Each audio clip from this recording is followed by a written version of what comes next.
I very briefly considered making a critique video on Honkai Star Rail's narratives. And yes, narratives, plural. Because Honkai Star Rail is not your traditional narrative-driven game with one overarching story with an established theme like we usually see. Honkai Star Rail has multiple stories tied to the places you visit as a member of the Astral Express. There's Belobog, there's the Xianzhu Luofu, Penacony, and Amphorius. And as I said, I briefly considered making a video going over these stories because I am undeniably interested in that idea and the general concept of being a member of this Astral Express and going from planet to planet, helping people, following the story of the Trailblazer, our character, is cool and all, but I will not be doing this. Why? Simple. Ignoring the fact that I would be required to make an entirely separate account and play everything all the fuck over again to where I am right now, which is somewhere in Penacony. It is the simple fact that in order to make this video, I wouldn't be allowed to skip anything. I would have to listen to everything. Well, listen to everything that was actually voiced and read everything else. I'll get to that. And knowing just how this game handles its delivery, and knowing the sheer amount of nothing that I would be doing, and how long I would be doing it, I think I would rather put a toothpick under my toenail and kick a wall as hard as I can. Honkai Star Rail's story is not enjoyable to me in any capacity after the Luofu questline. I want to make that clear. Just about everything that I'm about to complain about, I'm referring to Penacony and onwards, and it has everything to do with its delivery. The game's method of delivery for storytelling is the following. Listen to dialogue, advanced text box. Listen to dialogue, advanced text box. Listen to dialogue, advanced text box. Enter combat, return to people fucking talking. I got to a point where my gameplay was me clicking my mouse, or A on the controller, to advance to the next dialogue box, and that was all I was fucking doing. I think I got to Adventurine hanging out with Dr. Ratio, where I just stopped initiating combat with the enemies in the areas and just ran past them because it legitimately wasn't worth the 1 minute max that those fights were taking. And also because I realized what it was doing, it was only making the story take even longer to get through, and I was already a few hours in. It wasn't a case, as with most games, where you have a decent amount of gameplay and then a little bit of story, kind of like what you see in games like Code Vein or Nier Automata. Both incredible games, by the way. No, it's characters standing around talking to each other, interrupted by you running 5 feet in one direction so the people can continue to talk to each other, and sometimes interrupted by enemies to fight. And I will be 100% honest with you, I reach a point where I get so fucking annoyed at how long people are talking, I just start skipping everything. But Bowie, you like the Legend of Zelda games, and those are text boxes too. That is a wonderful observation. Reward yourself with fucking something, I don't know. Yes, I like the Legend of Zelda, and yes, all of its dialogue, even today, is text boxes. Here's why it's different. If you notice throughout the games, the actual dialogue in the text boxes is rarely ever long, so you're not reading a whole lot at one time. They keep it short and simple while still having the characters say what they want them to say. It is extremely efficient, and it allows for maximum understanding. It is easy for everyone to understand what is being said. There's no unnecessary jargon, there's no over-explaining simple things. Then there's interacting with the dialogue boxes in the first place. Most of the time, pressing the A button advances to the next dialogue box and you see the words come out as if they're talking. But if you press either A again, or B depending on the game, it'll skip that animation and have all the words in the box, and you can continue to the next box with no delay, making it not really feel like a chore to get through if people play through it again. I think in Ocarina of Time there were a few areas where the game didn't allow you to skip the text, but they did that because it was Ocarina of Time.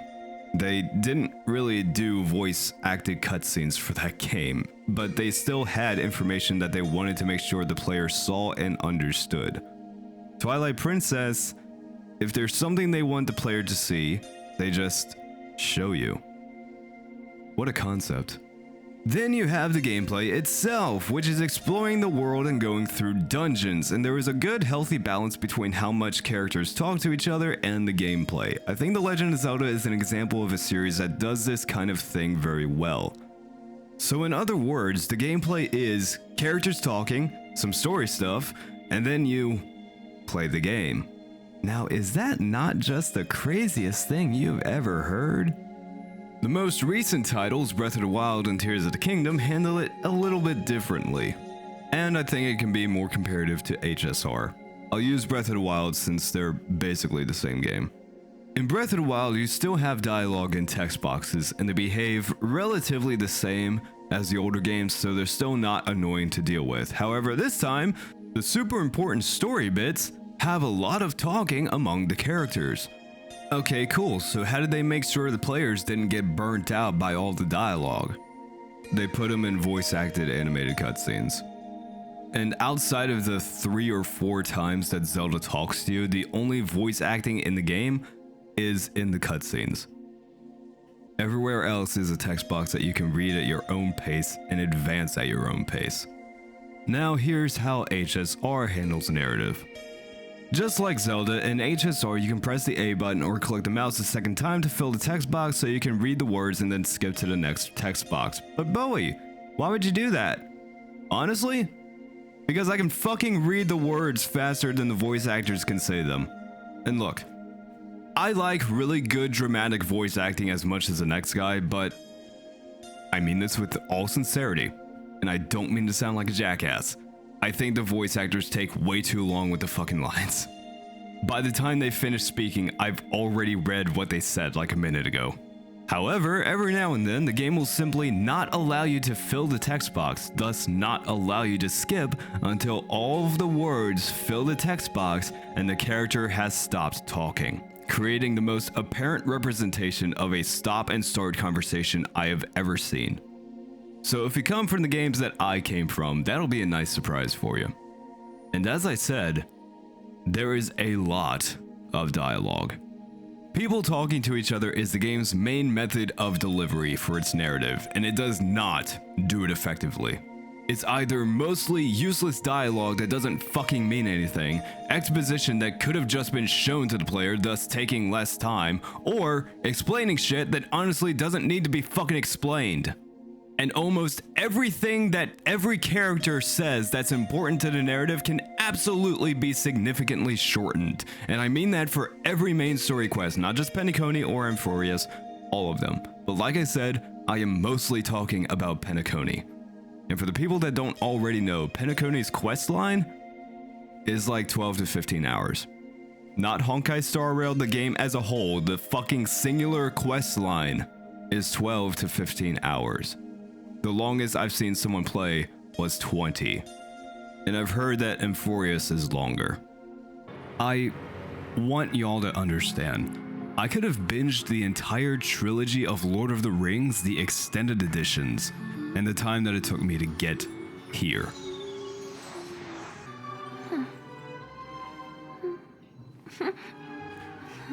I'm playing Oblivion.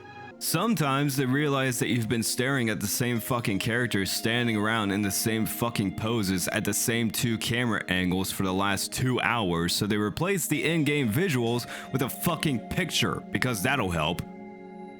And you will come back to this picture like 5 fucking times. Sometimes you don't even get a picture, you just get a black fucking screen. Yeah? You like that? Like that visual appeal in my video? Fuck you. Have some fucking text. Sometimes there will actually be too much dialogue for even the game's standards, and when that happens, it'll just...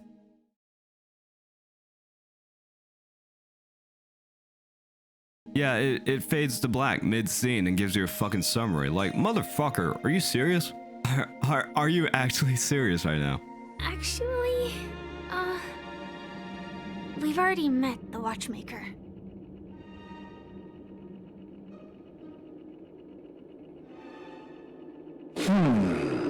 It's just so fucking cheap and lazy. Sometimes they don't cut to black, but they do this shit where they have every fucking ability to animate something happening, but just choose to fucking tell you what is supposedly happening. It's genuinely frustrating. And then it cuts to black. I fucking can't with this shit, dude. Fucking show don't tell exists for a reason. Literally anyone even vaguely aware of storytelling knows this. And what makes it crazier is that they do have cutscenes. They have the ability to make animated cutscenes. They just don't fucking do it. Case in point, Penacony. The Sound and the Fury, it's the beginning of the story. It's roughly 5 hours. I've seen it played between 4 hours and 8 hours, so I'll just say 5. But in that 5 hours, there are 14 cutscenes, all less than a minute long. In total, out of 5 hours, we have roughly 7.5 minutes of cutscenes. This feels like incompetence. We sat there and watched a shaking fucking screen with a white in the sky, bitch taking 8 full moons to pronunciate her words, saying a whole bunch of nothing into a white screen with black text. You know what? Yeah, I think that about sums up most of the game. Well, part of it, because the other part, in my opinion, is equally frustrating. Throughout the game, every now and then, you'll find bits of dialogue from Dan Heng and Himiko and some others who are ordinarily voiced that just don't have any voice whatsoever.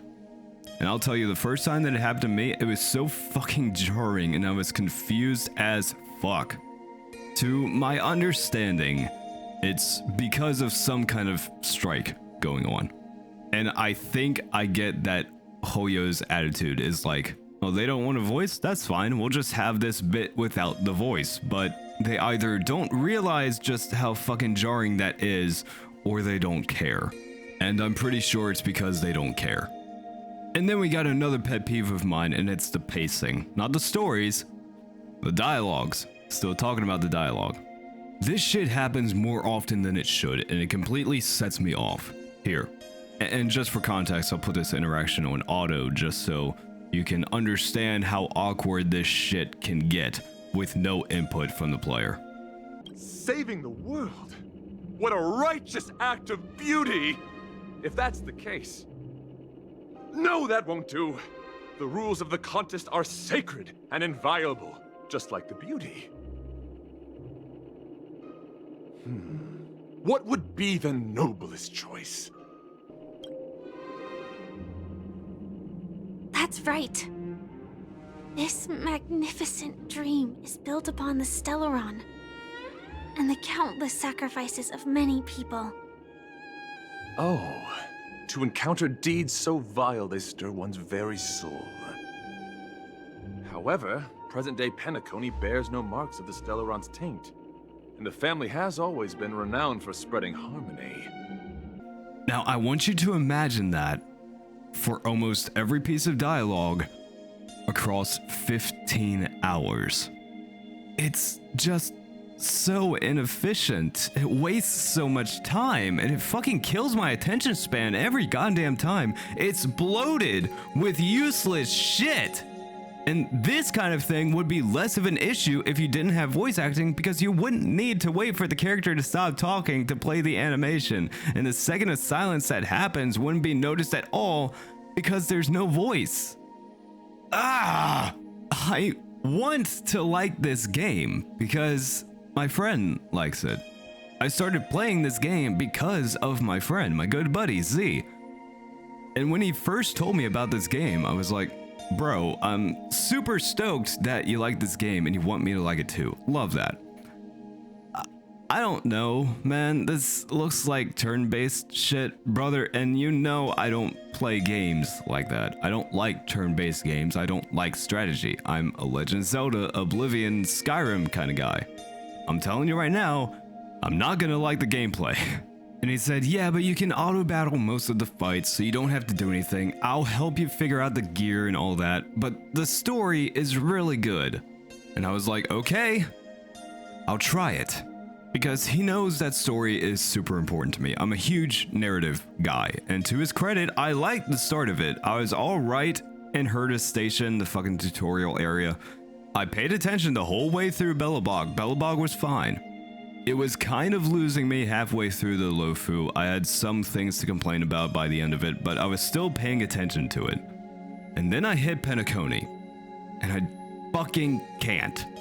If you know what you're doing, Ocarina of Time is not a particularly long game.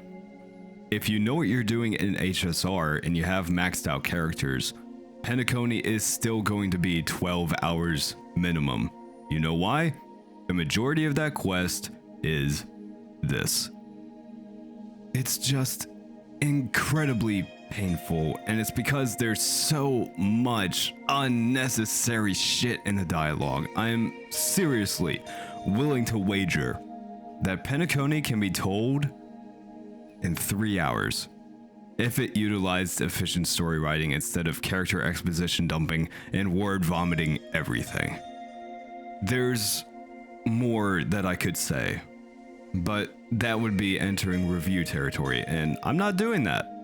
Though I do remember that I was very annoyed, and this isn't going to make any sense to anyone who doesn't know about this game, sorry.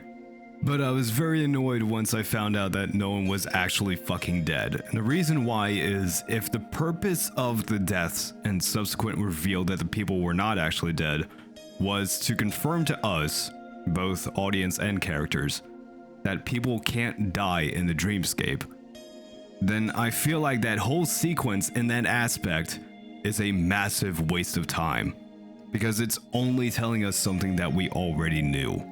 And also on the storytelling side, it just shows that you want the shock and the drama of the characters being dead without them actually being dead. There's no consequences, no fucking tragedy.